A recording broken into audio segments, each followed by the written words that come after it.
Welcome back to the Peterson Institute for International Economics. I'm Adam Posen, president of the Institute, and it's really a very satisfying meeting to be holding today.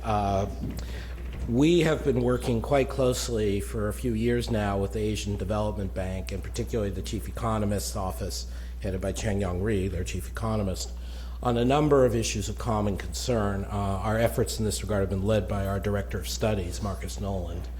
And I frankly think, of course I only got back in time for this, but I frankly think the volume that we're releasing today, responding to financial crisis, lessons from Asia then, the United States and Europe now, is the best piece of work to come out of this collaboration. It's a very solid and provocative piece of work, well argued, and brought out some of the best people from both the ADB community and our community of scholars. We are going to be running through three sets of discussion today. A first panel looking at crisis response in particular. That will be chaired by, I guess, me, and will feature essays by Joe Gagnon on monetary response, by Chang-Yong Ri and co-authors on the more broad performance of Asian economies and why they did so much better this time through crisis than last time. And then Simon Johnson with his co-authored paper with James Quack about why Americans and Europeans did themselves harm by failing to observe the same lessons they inflicted on others, which I think is an important overall message of today's talks. We will have a second panel, again featuring chapters from the book. I've been taught that you should mention the book title 3 times and people will remember it. Responding to Financial Crisis. Those of you with us virtually rather than in person can get the book in ebook and hardcover form through our website and also through the ADB. Our second panel will feature Ted Truman, Tom Park from the ADB, and Bill Klein, also from the Institute. And they're going to be looking at some of the longer-term issues of international safety nets and coordination and debt sustainability, what can be done to prevent and preempt crisis in future. And then finally, after gathering for lunch, we will have a view on what are the broader lessons we should take away. Chong Yang and I will be speaking, as well as, for an outside perspective, our friend Jose de Gregorio, the former governor of the Central Bank of Chile, who comes from a country where they think they've learned their lessons very well. I think, if I'd be allowed one more remark before calling our colleagues up to the stage. When you're in the international economic advice business, whether it's our colleagues at the ADB, like Chong Yang and Tom and their team, whether it's our friends at the IMF, whether it's the US government on a good day, or in the think tank business, you're always having to get past the idea of, well, who are you to tell me this? And why are you telling me this if it's not in your self-interest? And everybody in this room looking around has experienced that at some point, of trying to say, well, we objectively believe this is the right thing and it's a win-win, and being unable to convince people. And charges of hypocrisy and bad motivations get thrown around. I think it's very important that on our view, and not all essays in this book come to the same conclusion, but there's a lot of overlap. In our view, a lot of the advice, not all, but a lot of the advice that the West, so to speak, the IMF and the US gave to Asian countries in the Asian crisis period of 97-98 was actually quite good. And even if it was seen as selfish and distrusted, those countries that listened to it and learned from it subsequently have done better. And the irony is that in differing ways, the US and Europe, who had lectured people so much, then failed to apply the same lessons to themselves when they were faced with their crises in recent years. And so it's not the hypocrisy in the off-cited sense, oh, you were tough on them, but not tough on yourselves. It was, you gave them the right advice, and then you failed to apply it to yourselves, to your own loss. And obviously the main things we want to talk today about, and I will leave it to my colleagues to talk about, are the specific policy recommendations and lessons. That's what matters. But I think it is important if we can get across this message that actually sometimes the West has given good advice, and the real problem with the US and Europe not following it wasn't hypocrisy, it was because it was a mistake. They should have listened to themselves. On that uplifting note, I'd like to call Joe Gagnon, Chang-Yong Ri, and Simon Johnson. First up we'll ask each of them to speak from the podium, and then, I'm confusing people. We're asking each of them to come speak from the podium, present their work for 10 minutes, and then we will call everyone up for a common discussion. Sorry, Mark, is there something I'm missing? Yeah, you've got the two Koreans flipped. Oh, Tom is speaking on the first panel, and Chang-Yong is speaking. The first panel, Right. the second panel. Welcome back to the Peterson Institute for International Economics, where our Director of Studies directs me properly. First up is Joseph Gagnon, Senior Fellow here at the Institute, one of the world's leading scholars on the practice of monetary policy. Joe.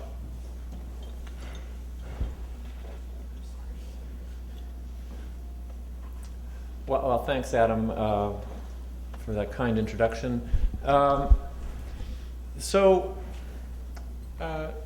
Paper I wrote with Mark Hinderschweiger, who's not here. He's left the Institute and is now working at the Bank of England, and we miss him. Our chapter focuses on central bank policies only, and in the four major advanced economies, United States, the Euro area, Japan, and the United Kingdom. And we identify two broad types of actions that central banks took in the crisis. First is that they provided liquidity in extraordinary ways and amounts to calm stressed markets. And second, they eased monetary policy, and when they hit the zero bound, they took unconventional actions to try to further lower longer-term rates, which we now call quantitative easing. And that was also to help ease financial stresses, but also to help boost the economic activity. The first half of the chapter is basically spelling out a timeline of crisis events that happened and how central banks responded. Obviously, I don't have time to go into that in detail. This is a sort of thumbnail sketch.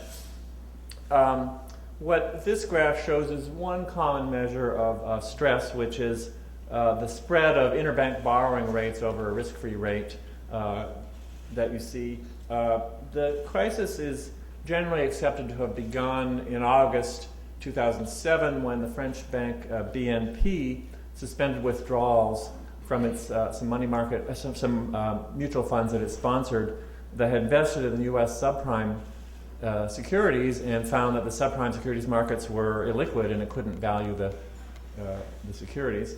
And as you can see, stresses basically continued for the following year and peaked at Lehman Brothers, as we all know, in the fall of 2008. Central banks during this period were rolling out some new liquidity facilities, and also, especially in the US, were easing monetary conditions. But that activity really took off in high gear after Lehman. And it was joined by not just central banks, but the rest of governments, especially finance ministries, doing broad sort of blanket guarantees and facilities and rescue packages.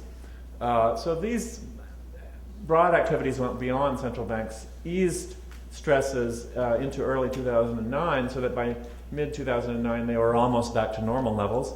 But the macro situation continued to get worse, and we'll show that later. And then later on, the crisis morphed into what we now know as the Euro area sovereign debt crisis, and we had some further stresses later on.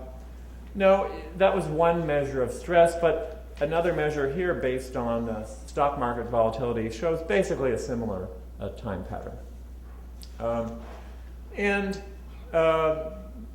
What we saw is that there was a synchronized economic slump across these regions, concentrated in 2009. We saw unemployment rise that year. In the US and Japan, its unemployment is actually falling lately. It's stabilized in the United Kingdom. but it's still rising in the euro area. So that's sort of where we are economically. Inflation actually has been relatively stable. I mean, you see some effects here, but basically has been relatively stable throughout this period. Hasn't been a big part of the story. Central banks eased their conventional policy tool, and the U.S. was out in front on that scope. The green line is the United States. Easing policy from the beginning of the crisis. Other banks waited until around the Lehman failure to start to ease. But then they all eased to really record low levels, and where rates have stayed, with a small exception of the euro area where they started to raise rates and then retraced. So with policy, conventional policy really at very low levels, some central banks, notably the U.S. and the United Kingdom, adopted other unconventional measures. And here, the other measures the Fed took to lower longer-term rates and to ease policy that way are captured by the red part of the bar. This is the Federal Reserve's balance sheet, and as you can see, it sort of jumped up around the time of the Lehman crisis and has been growing ever since. The red portion is long-term bonds purchased by the Fed to lower long-term rates. And you can also see the liquidity facilities. The blue and the green portions here are the actions the Fed took to provide liquidity to distressed financial markets. As you can see, that peaked after Lehman and then has come down almost to zero now. And what's left is the quantitative easing part. Similar story for the Bank of England. However, the color scheme is a bit different. Here, the quantitative easing is the big blue part, and the lending to financial institutions is the green and red parts. But a big expansion of the Bank of England's balance sheet. The ECB in the euro area, its balance sheet also grew during the crisis, but the story is somewhat different here. Basically, it's more aimed at financial stresses, calming financial stresses. The green and yellow parts are lending to euro area financial institutions, especially at long terms, which has grown a lot. And the red portion is some purchases of sovereign bonds as part of the calming of the sovereign debt crisis. So it is somewhat of a different focus. They're not doing the long-term lending that the Fed and the Bank of England are doing, but they are still actually actively taking measures to calm financial stress, which is a different policy. But in both cases, aggressive expansion of balance sheets. For Japan, we see less activity, much less of an increase over time. Now that's changing now in 2013, which is beyond the scope of our study. But up until the end of 2012, the Bank of Japan had been the least aggressive of these central banks. And I would note that the red portion here is holdings of bonds, but in Japan, until recently, those were not long-term bonds. Those were short-term bonds. Okay. So, and here's what happened to long-term yields. There's some modest evidence that maybe the quantitative easing in the United States and the United Kingdom had an effect on bond yields, because the green and the red lines, which are the US and UK, seem to have dropped relatively more. Long-term yields in those countries have dropped relatively more than in the countries that didn't do as much quantitative easing long-term at the long-term end of the term structure. Okay. Now, the second half of the chapter dives into what has research shown. Now, we've had just a proliferation of studies now on all of these activities that central banks undertook, and the chapter goes into detail about what the studies find. And I don't have time to go into any individual study, but I will, in interest of disclosure, note that I'm not a disinterested outside observer to some extent. I actually played a role in designing the first quantitative easing program in the United States, and then I was a co-author in one of the first studies on the effectiveness of that program. So just in the interest of disclosure, you can take that as you will. But what I find is just an overwhelming imbalance of studies. Almost all agree that these effects did have significant, these programs had significant effects. And for the quantitative easing policies, there are two groups of studies. One is event studies, which look at how do bond yields move when central banks announce policies, and those uniformly find effects that are significant. Buying more long-term bonds lowers their yield. The other group of studies is a mixed bag of different types of econometric ways of teasing out these results that don't involve event studies. These involve long-term regressions on the supply of different bonds, also just sort of very clever ways at getting at which bonds the Fed bought and didn't buy, or the Bank of England bought. And a lot of agreement that through these studies too, that these policies have an effect. A couple of outliers, but overwhelming predominance that there is an effect. The liquidity facilities also, a lot of papers on liquidity facilities, again, overwhelmingly agree that when central banks either announce or carry out liquidity programs, that these tend to calm market stresses, and so the paper goes into that. It's a little harder, and the evidence is a little less clear in terms of, yes, these programs eased measures of financial stress, and also eased long-term interest rates, lowered long-term interest rates. But did that help the macroeconomy? Did that, help boost recovery? That's a lot harder to answer that question. There are fewer studies on it, but to the extent that they do tend to broadly agree that there were substantial effects. Some of these are done through macro models. Some of them are purely empirical analyses. But there's a lot of agreement. At worst, they find small effects, but they're still in the right direction. Okay, so that's about the effectiveness. And then the final part of the paper is, well, what are there side effects? Are there costs to these policies that we should be worried about? And on the liquidity policies, I think the one that everyone agrees on is the issue of moral hazard. If you lend freely in a crisis, does that mean people are more willing to take on excess risk in the future because they know they'll be bailed out? This is obviously a worry. And the key is you should design a system that deals with this before the crisis happens. The paper really, this is just beyond the scope of the paper to say, have reforms to date been enough? I'll leave it to my colleague Simon Johnson and maybe others to answer that question. In terms of quantitative easing, what are the potential costs? And I say potential here because I actually don't believe that some of these are really costs, but they have been proposed by some people out there. So this is a list. I won't go into all of them, but let me just go into some of them. Seems to me that the number one concern that I have, and that in terms of my discussions with people at central banks, the number one concern they have is the first one here: risky market behavior. If you keep interest rates very, very low for very, very long, do you encourage a search for yield, people to do activities that they wouldn't otherwise do? You lower the cost of borrowing to invest in risky assets. Is that going to cause trouble? And I think the key here is, first, not much evidence that is significant to date. But if it did become significant, central banks really need to use tools tailored towards that threat. So basically, we need to limit leverage, increase capital, so that these positions aren't too risky for the whole economy. In terms of risk to central bank profits, yes, it does seem that large balance sheets, especially of long-term assets, will be riskier.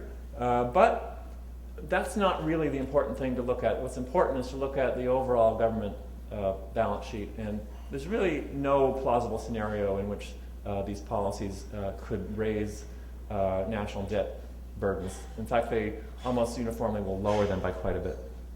I didn't mention structural reform. I think this idea that these policies might discourage structural reform seems a bit misplaced in my view. That's just not the central bank's job to worry about what politicians do in structural reform. Almost done here. Capital misallocation. Do low rates encourage excessive borrowing for projects that aren't very productive? Well, in some sense they do, but there's no way out of this. We have to get the economy going, and the sooner we get the economy recovered, the sooner we can get to normal interest rates. It's sort of a paradox that if you don't ease enough now, you will actually have low rates longer. And so, in my view, if we had eased even more a few years ago, we would probably be already exiting. So, if you worry about this, the answer is even more ease now to get us to normal sooner. And that's what Ben Bernanke has said too. In capital flows to emerging markets, well, the gross private flows are not unusually large, and the net flows are still negative. As many EMs and EMs in the aggregate are actually net capital exporters, which certainly cannot be blamed on quantitative easing, and is in my view, a puzzle and a problem. Finally, so what does the chapter conclude? We show that these central banks in these four economies moved very aggressively to ease monetary policy to provide liquidity in the financial crisis. The research overwhelmingly supports that these policies were effective, both categories of policies. On the liquidity front, these actions may have increased future moral hazard. We need reforms to make sure that we counteract this. And on the QE side, we think more quantitative easing would have been preferable. The recovery has been too slow. And it looks to us that the costs really aren't even close to exceeding the benefits. Thank you.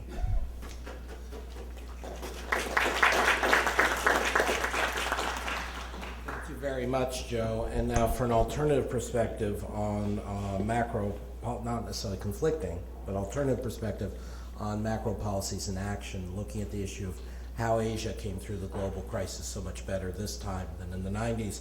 I'd like to call on Dr. Dong-Young Park. Dr. Park is principal economist at the Economics and Research Department of the Asian Development Bank, and it's been there since 2007. I know this, I'm just trying to make sure I read his titles correctly.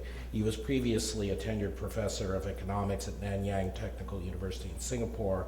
Most importantly to many of you, he plays a leading role in the production of the Asian Development Outlook, the ADB's flagship annual publication. For us, he's been a key part of our partnership of research with the ADB. And so, Tom, please.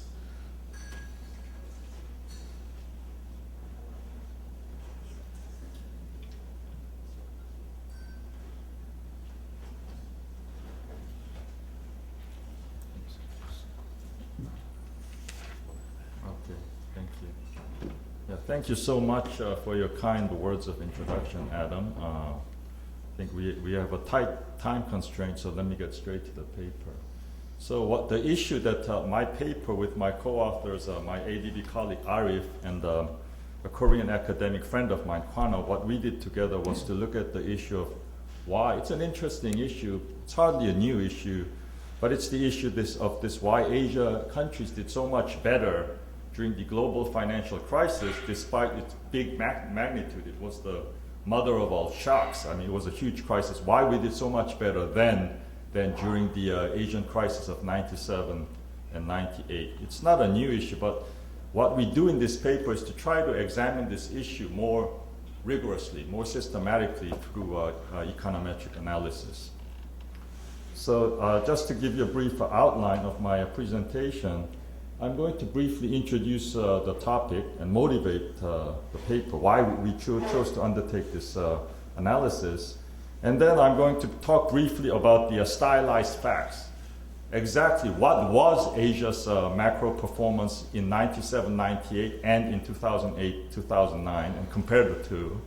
And then I'm going to briefly outline the empirical framework we used to pursue a more rigorous examination of this issue. Then I talk about the key findings before I move on to some final concluding observations. Of course, this global crisis does have some significant medium ramifications, slower growth prospects, and more financial volatility. But if you look at the short-term effect, in other words, what happened to the region in 2008 and 2009, it was quite limited, surprisingly limited. This is, of course, not to say Asia was immune from the global financial crisis. Exports and growth collapsed during the fourth quarter of 2008, first quarter of 2009. But overall, growth remained quite healthy, and Asia certainly did not suffer the kind of financial paralysis that was visited upon the advanced economies. But of course, at the same time, we suffered our own game-changing crisis back in 1997-98. And furthermore, as very recent events illustrate, we are still very much vulnerable financially to shocks emanating from the advanced countries. What I mean is the recent announcement relating to QE and possible unwinding of QE, May 22nd, September 19th, Ben Bernanke, these type of announcement did have a big effects on Asia, and not just India and Indonesia and the more vulnerable countries, but the region as a whole. So what we want to do in this paper is to analyze and compare the region's performance during the global crisis and during the Asian crisis, because there is a big common element. Of course, each crisis is unique, so a totally comprehensive, exhaustive analysis, right? That's certainly not possible, nor is it particularly useful.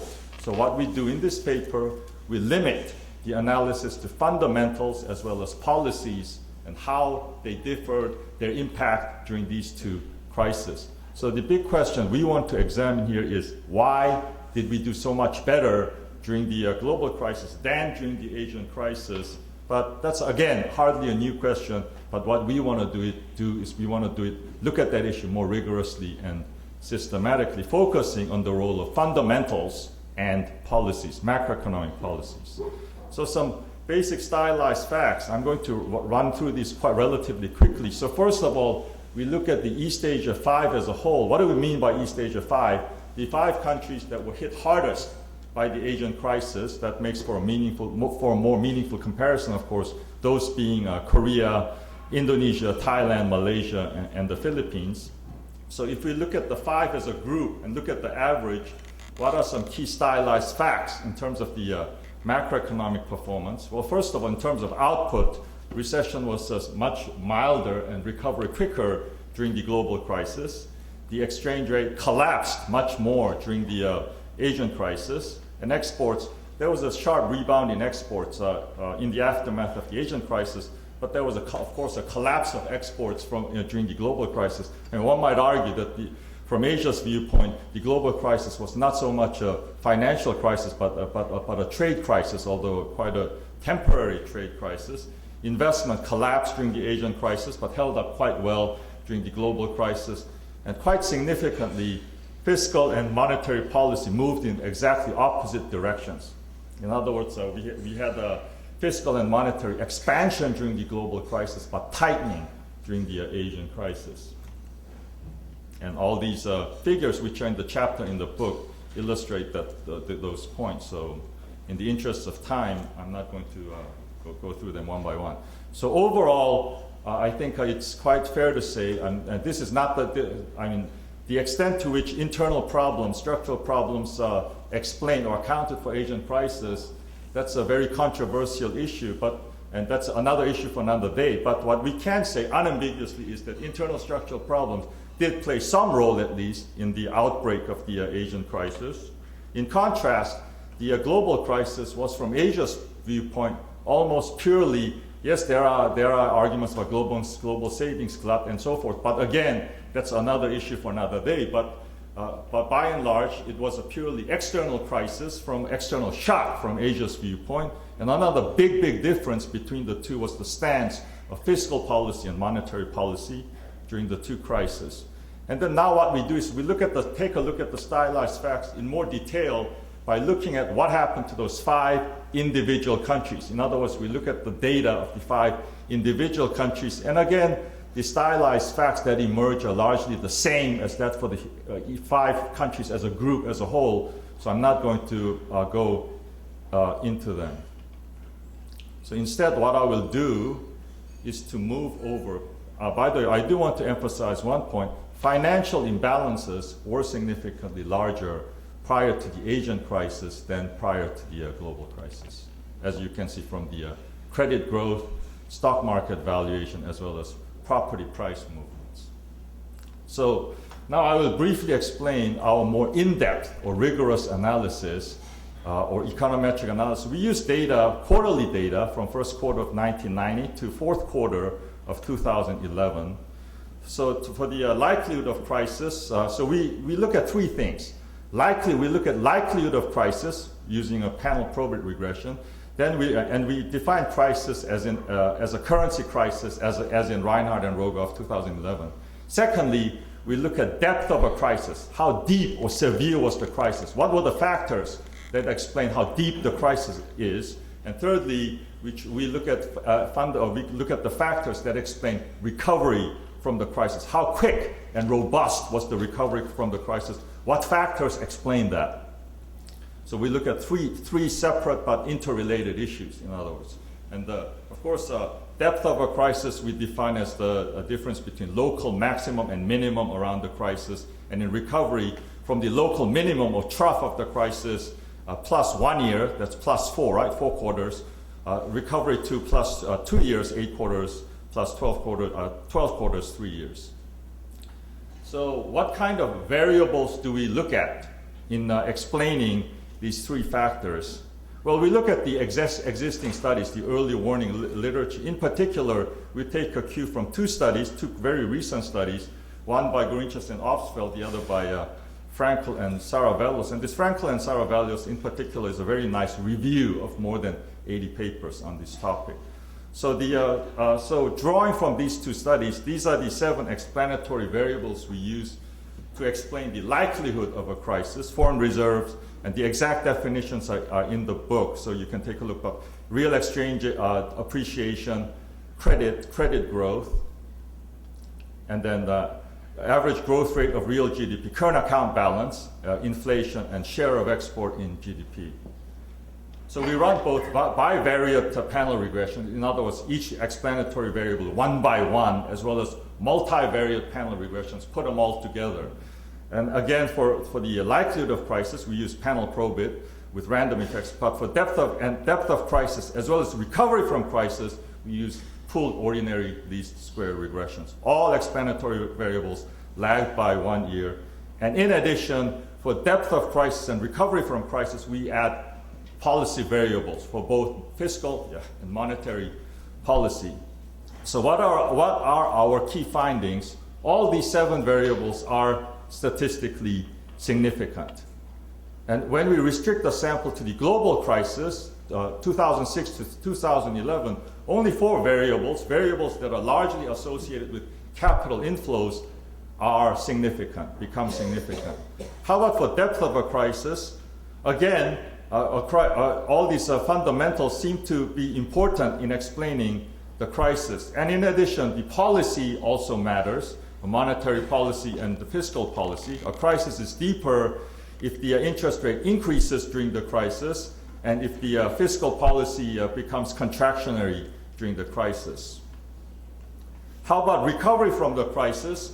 So again, policy variables, monetary and fiscal policy variables are quite significant in explaining how quickly an economy recovers from the crisis, and the results do not change if we restrict ourselves to the global crisis. So again, the key empirical results and how does Asia, those 5 countries, stack up in the context of those results? Well, again, you can look at each and every variables, but overall, our fundamentals were significantly stronger, more robust during 2008 and 2009 than during 97 and 98. Furthermore, our macro and monetary and fiscal policy was more in the right direction, was more appropriate for supporting demand and supporting growth because they were expansionary. So my final 2 slides, final concluding observations. So broadly speaking, what are our most important and interesting findings? Number 1, economic fundamentals, yes, they are important in reducing the likelihood of a crisis. They are also important in reducing the severity or depth of a crisis. And third, last but not least, the policy stance, the stance of monetary and fiscal policy, they matter in mitigating the impact of a crisis as well as laying the firm foundation of a recovery from the crisis. So the overarching implication for Asian policymakers is basically to do more of the same, what we have been doing since the Asian crisis, which is to pursue sound policies as well as build up strong fundamentals, and these have really served our region very well in the past, and they will continue to do so going forward. So overall, I think these findings are hardly earth-shattering, hardly revolutionary, but they do confirm the conventional wisdom in a more rigorous, systematic way that sound fundamentals matter and that good policies do matter for mitigating crisis, the impact of a crisis, and laying the foundation of a firm recovery from crisis. Thank you.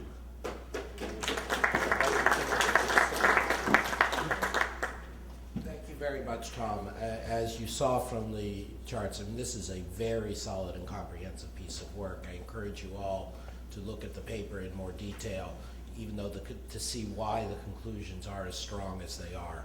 And I think they've done a beautiful job on this. Finally, I'd like to call on Simon Johnson. Simon is a senior fellow here at the Institute, but of course his main day job is as the Ronald A. Kurtz Professor of Entrepreneurship at MIT's Sloan School of Management. He's well known as the author of a couple best-selling books, Baseline Scenario, columns for the New York Times, but in particular we're grateful that he turned out a very tight, appropriate paper to fit with our project here, looking at some of the hypocrisy and lessons, particularly on the banking side, between the Asian and the European and US crisis. Simon.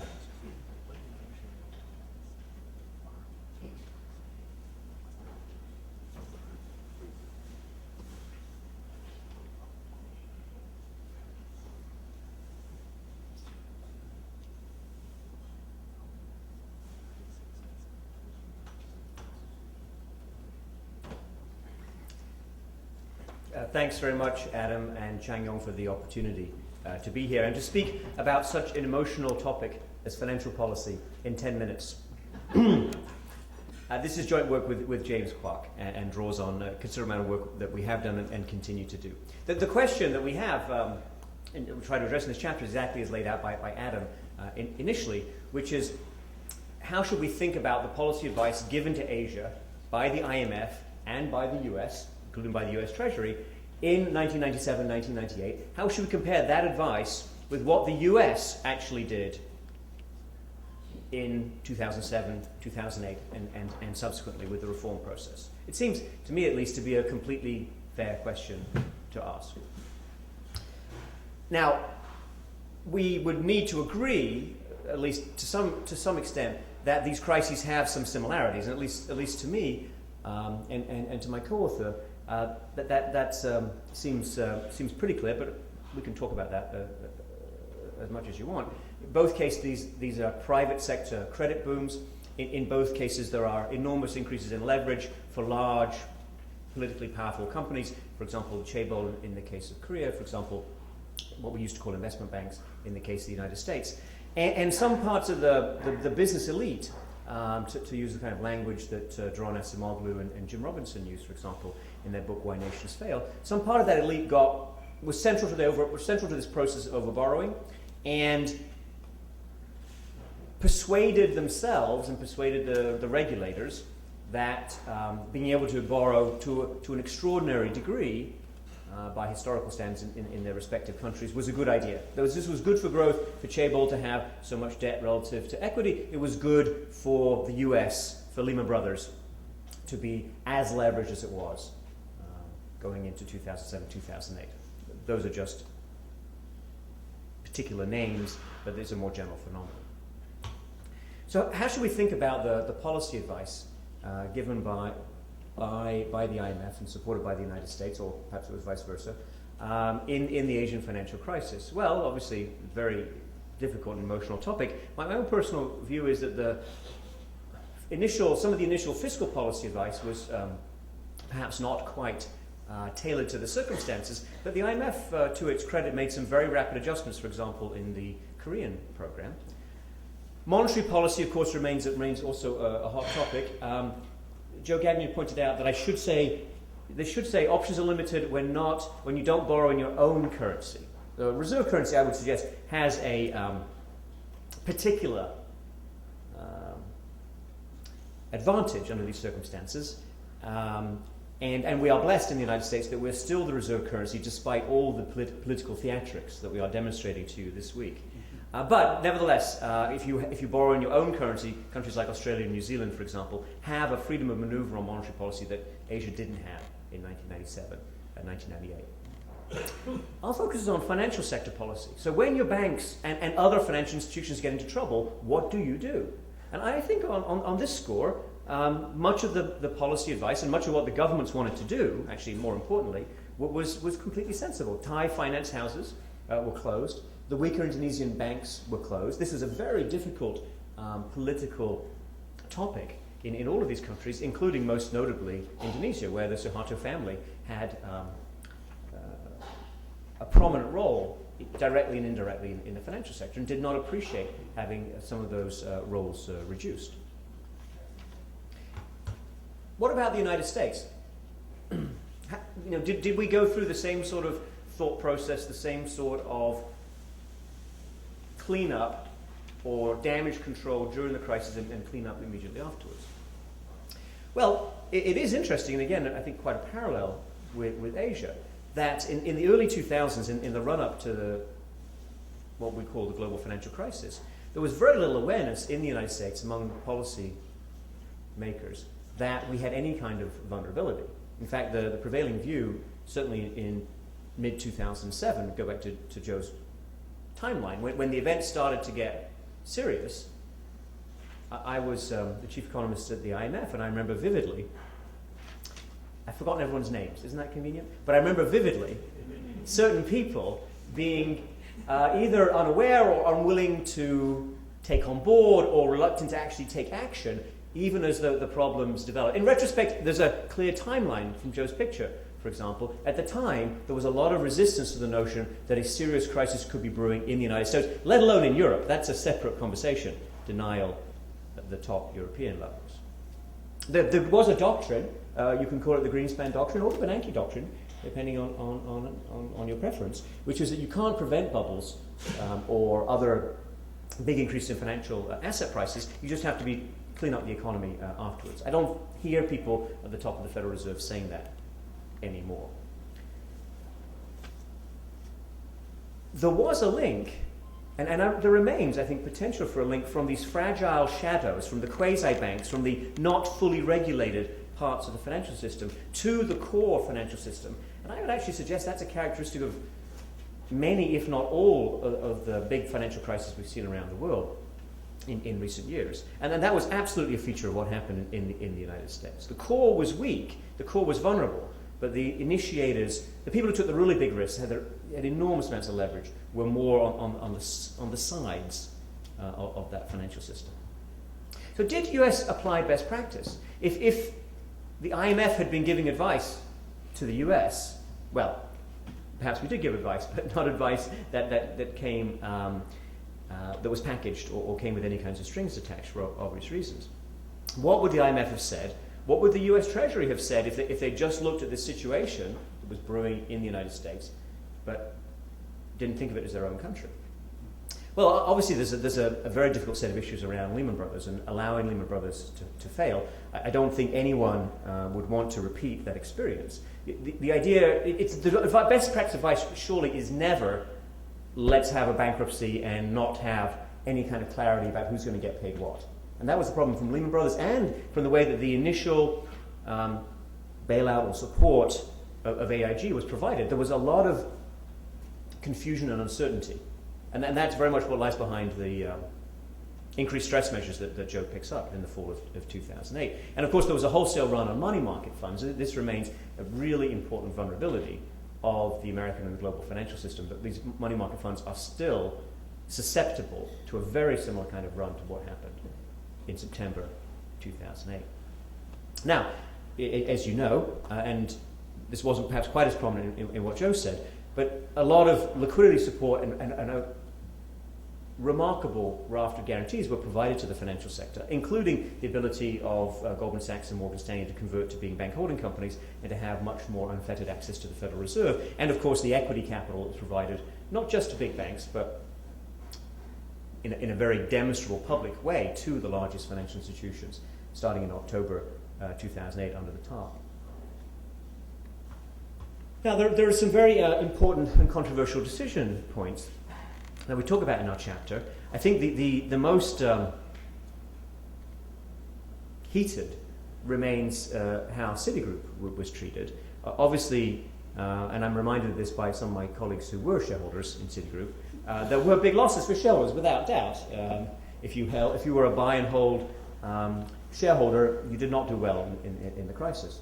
Nevertheless, there was, from October, November, a remarkable degree of support provided, not just to prevent default, so to protect the creditors in Citi, but also to protect the shareholders against further losses. The idea that Citi should be taken over and put through any kind of resolution process was rejected.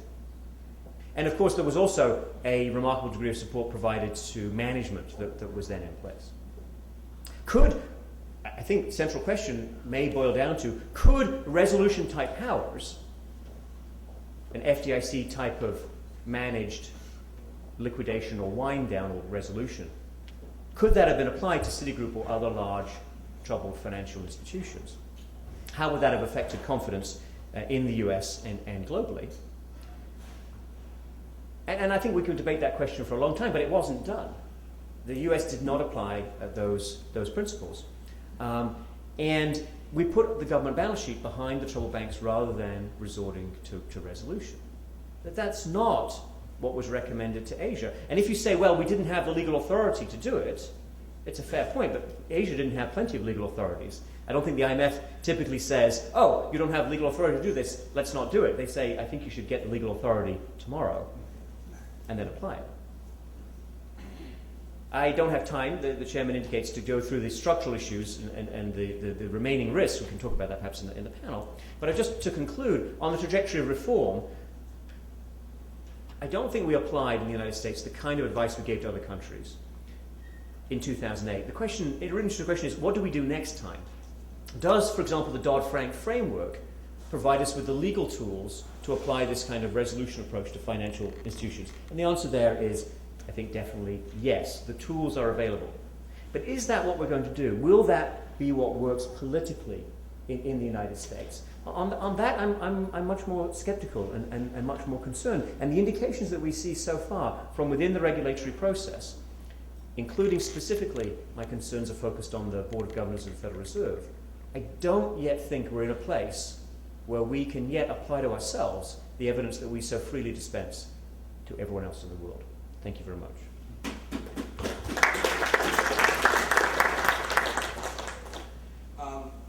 If Tom and Joe could join Simon and I up on the panel, we'll open it up for discussion with the group. Tom? No, it's you, because you spoke. You get to ask the questions, answer questions.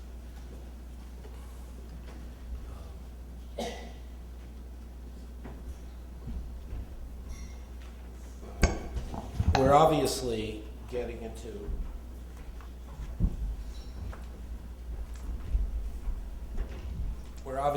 into some very controversial territory here, but I don't want there to be more heat than light.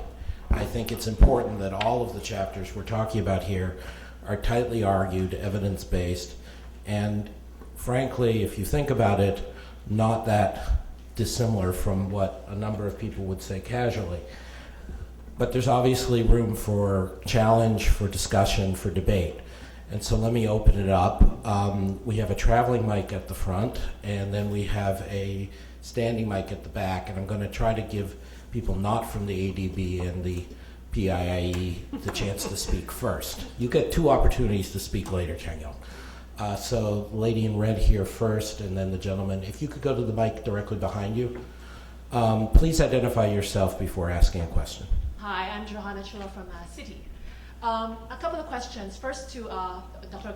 Gagnon. Just a question about, in your chapter you discussed, you sort of gave a very positive sort of view towards QE and the policy response of advanced economies. And you downplayed the impact on capital flows to EM. But then you cite that there hasn't been any significant impact on net capital flows, but there has been subsequent work arguing that even after you control for policy rate differentials or growth differentials, that QE did have an impact in composition of flows, of capital flows into EM. And does your chapter, therefore, if you downplay the impact of capital flow to EM, do you suggest then that central bank, advanced economy central banks, shouldn't care so much about the international spillovers of their policies? Because clearly from an emerging market perspective, they do care to That's one question. And sorry, another question for Dr. Park. Sorry, to Dr. Park. When you look at East Asia crisis, the East Asia 5 countries and how they recovered well, what about the fact that post-global financial crisis, we have the mother of all quasi-fiscal stimulus out of China, and that further probably provided a support to the recovery of Asia. And to the extent that that may not be possible anymore in the future, we may be overestimating the resilience of recovery in Asia in the future by just focusing on the fundamentals without factoring in the external event of China. Thank you very much. Before Joe and Tom reply, I would just note on your second question, John, that remember the U.S. was providing a very large quasi-fiscal support of importing an awful lot from Asia in 97, 98. Yeah, on the effect of quantitative easing on capital flows, it's not a big part of the paper. It's really quite small. So I'll have to go a little bit beyond the paper to answer it. But I would say the IMF's done a lot of work on this. The spillover reports find that, quantitative easing does tend to encourage capital outflows. But it doesn't look large compared to other periods in the past. And in particular, just other periods when interest rates were low. So QE doesn't seem to be much more powerful than just low interest rates in general. I haven't focused on the composition. I would just say, in terms of should these central banks care, well, I think they need to be aware of what's going on in the world. I do think the IMF has stressed that the emerging markets have tools to deal with this too, and I guess I believe that we have to think of monetary policy as focusing on each country domestically mainly, and we have other tools to deal with spillovers, monetary as well as capital flow measures, which we need to be able to use. Yeah, thanks for the question. I'm not going to focus so much on the China's massive fiscal stimulus, the impact of that, but because clearly China's fiscal space has been reduced somewhat. That I fully agree with.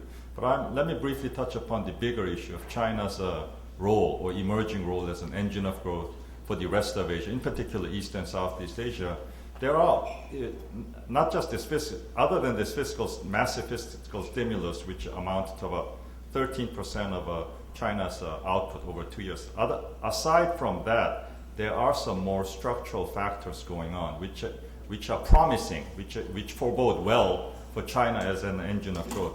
For one thing, and this is a piece of evidence I like to cite often, in a joint research I did with Kwano, one of my co-authors for this paper, and I can give you the paper if you're interested later on, but what we find is that composition of China's imports from its neighboring countries in East and Southeast Asia has shifted quite significantly between 1998 and 2008. More specifically, the share of final goods in China's imports from its neighbors increased by about 15%, and the share of parts and components in China's imports from its neighbors decreased by about that same amount, by about that 15%.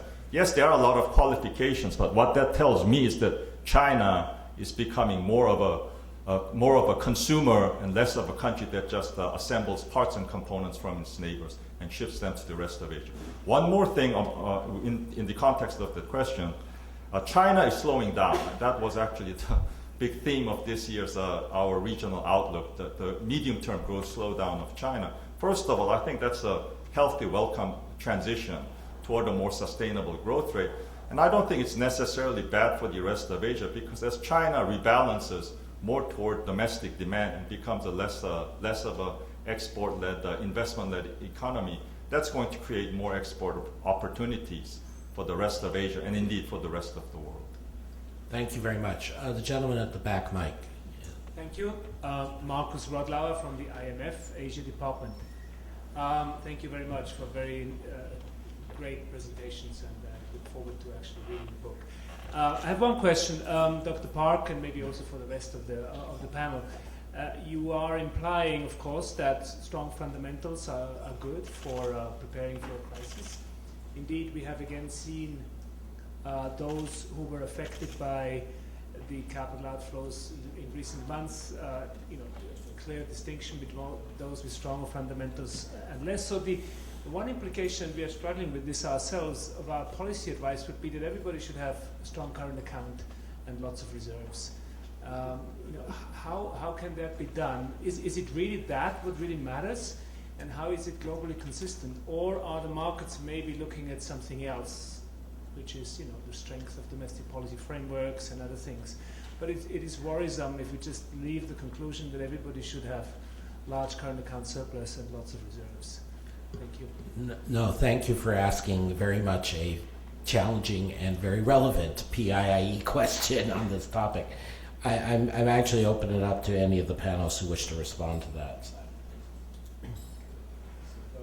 Well, I was actually just going to supplement whatever Dr. Park's argument by saying that I think the cleanup that Asia did after 97, 98, strengthening the financial system and changing attitudes towards credit growth and towards financial innovation of all kinds, that has to get an assist. In addition to all your favorite macroeconomic variables, being careful on the financial system. And I think Jose de Gregorio will make similar points from the Latin American perspective later today.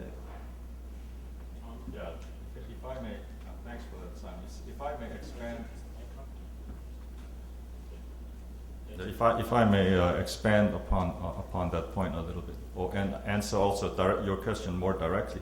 Of course, it's simply not possible, right, for all countries to be running current account surpluses.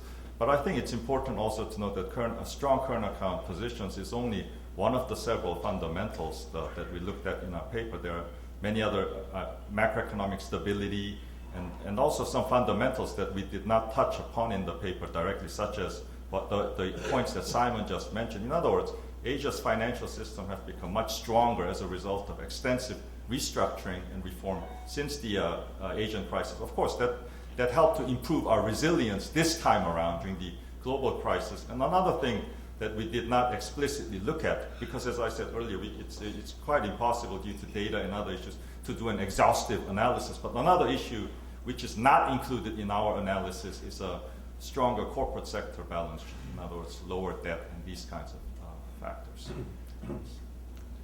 Just very briefly, this is way beyond the book, but it's just other work I've done suggests that exactly the point you raised, the very large reserve accumulation, the fact that emerging markets often have current account surpluses, is in itself, I believe, having feedback effects on the advanced economies in the sense that it's making quantitative easing type policies more necessary than they would otherwise be. So it isn't just a one-way street here. It isn't just that QE causes capital flows. It's the government flows that also cause QE to be more needed.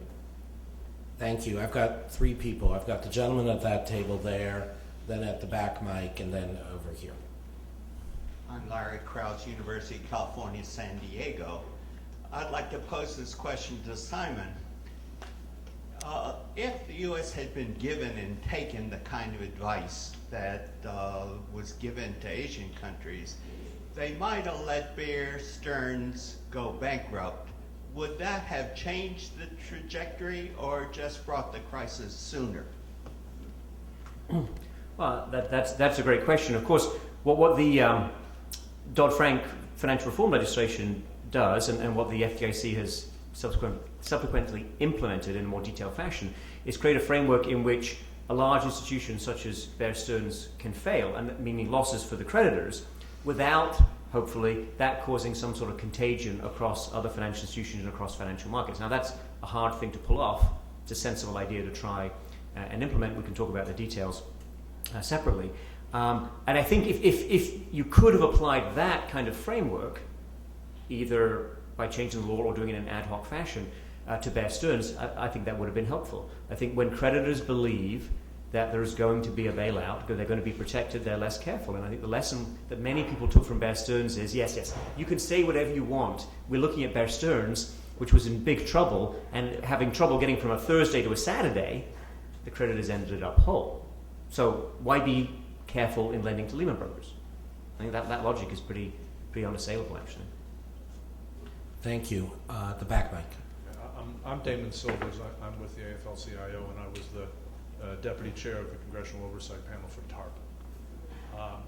My question really follows on the last question in terms of it's really about sort of timing. and the study. Let me just first note You're that next. I'm personally very grateful for this study. The questions the study asks have haunted me since my experience involved in TAC oversight. So just to thank you first. But my question is this.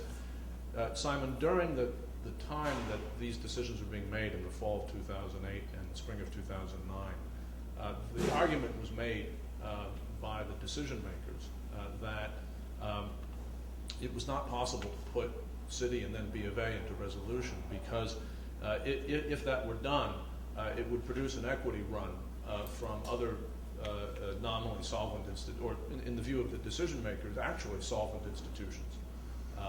People may remember that there was a view during that time that when the stock price of these institutions got below 5, that there'd be a broader disintermediation, which seems to have been more or less what happened to Citi during late November 2008. So the question is was that view right in retrospect? How does that relate to the advice that was given to Asia in the Asian crisis? And what is your view about the question of timing? Meaning that was a resolution approach feasible, possible in the fall of 2008, and if it wasn't then, was it more feasible later, or was it just as feasible at either moment? Okay. Thank you, Damon. I appreciate that. So my view, for what it's worth, is that the resolution approach to financial crises, which is what I'm calling best practice, is difficult to apply, but it makes sense in many situations, including at some moments in November 2008, for example, and also early 2009, with respect to particular institutions. I mentioned Citigroup, but you could talk about others. I think the interesting question, though, Damon, is not my view on this, but the tension between what you just expressed, how the decision makers felt at the time, and what actually those same people put into place with Dodd-Frank. Because if their logic applied in 2008, 2009, oh my goodness, we can't impose losses on creditors because of what it will do, for example, to the equity price. How can we believe, or even more importantly, how can the financial markets believe that next time there's a crisis, next time there's serious systemic pressure, they'll apply the framework of Dodd-Frank? Because the framework of Dodd-Frank will do exactly what I'm suggesting, at least as designed by the FDIC.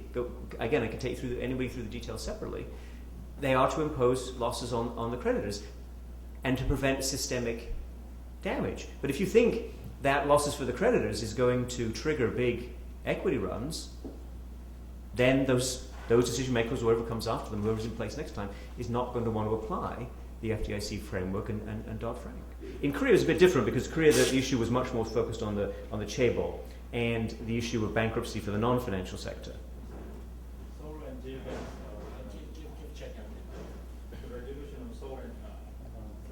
the resolution of the two banks was a precondition for the IMF program. So from the beginning, they asked to do the PNA.